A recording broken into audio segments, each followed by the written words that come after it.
don't want to undersell this, but creating content that attracts a lot of views isn't really the hard part. You can do that, and we've seen this with clients that we work with where they might write a piece of content or film a video that gets a ton of engagement, a ton of traffic, a ton of views, but ultimately it's so broadly focused that those viewers are not likely to become customers.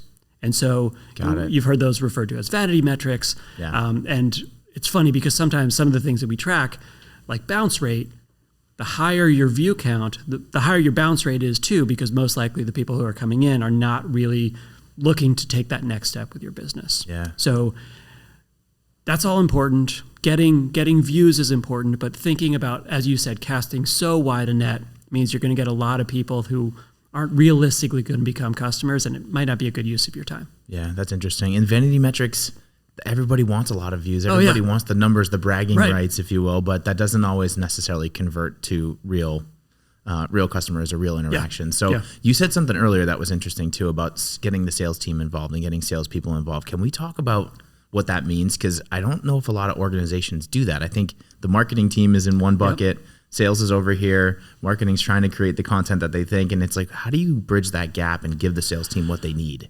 Yeah, I mean, sales enablement is an issue in every business, even though it's something that people have talked about for years and probably decades. That, we got to break down these silos. We got to make sure that the things that marketing are talking about, the same things that sales are talking about, easier said than done. Yes, it is. And I think part of that is the sort of intransigence on both sides, where you have salespeople who think, look, I've been doing it this way for a long time. I've gotten where I am. I don't need to change it up. And, who are you to change my process? And then you have marketers who think, just like we said before, they want those clicks, they want those likes, they want those impressions, they want those views. That's the most important thing for them. And so there's a divide even to begin with. And so it does take a little bit of push to get over that initial hesitancy. It's work that we do with clients a lot, but I think the way to start is to have a content manager or a marketer. First of all, you have to attend each other's meetings. You have to kind of speak the same language, talk about the same goals. But ultimately, once salespeople hear the simple question of, look, Alex, are you answering the same questions in meeting after meeting after meeting after meeting? And most salespeople will say, oh yeah. Yep. And do you almost know that these questions are going to happen before they even exit the mouth of the prospect? And you would probably say, oh yeah. Every time I have a discovery call, I get asked these same things over and over and over again by prospect after prospect after prospect. Right. And once they're aware of that, you can ask the follow-up question of, well, if you had a piece of content, an article, a video, a buyer's guide, that you could hand to someone ahead of a meeting or right at the end of a meeting ahead of a next meeting that's going to say, look, this is going to answer all of those basic questions you're likely to ask, and then we can have a better conversation specific to your needs.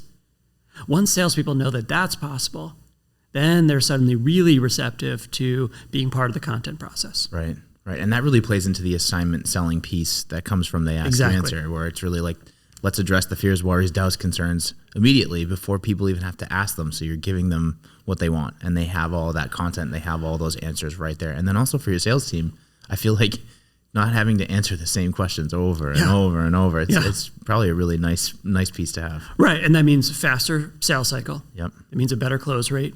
And honestly, that means that some of your bad fit prospects are going to self-select out of the sales process. And sales can kind of have a vanity metric too. You often hear salespeople, they just want more at-bats. Get me in more conversations, get me in more rooms, get me on more phone calls with people. Right. But they also know, just like the vanity metric with marketing, the more views you attract, the more bad fit views you're going to attract. And for salespeople too, if you're just looking to get at-bats, you're going to get at-bats with not great fit prospects. Yeah. And the flip side of assignment selling, those good fit prospects are ready to move forward because more of their questions have been answered. But those bad fit prospects are less likely to move forward. You're not going to waste your time having a conversation with someone who's not serious.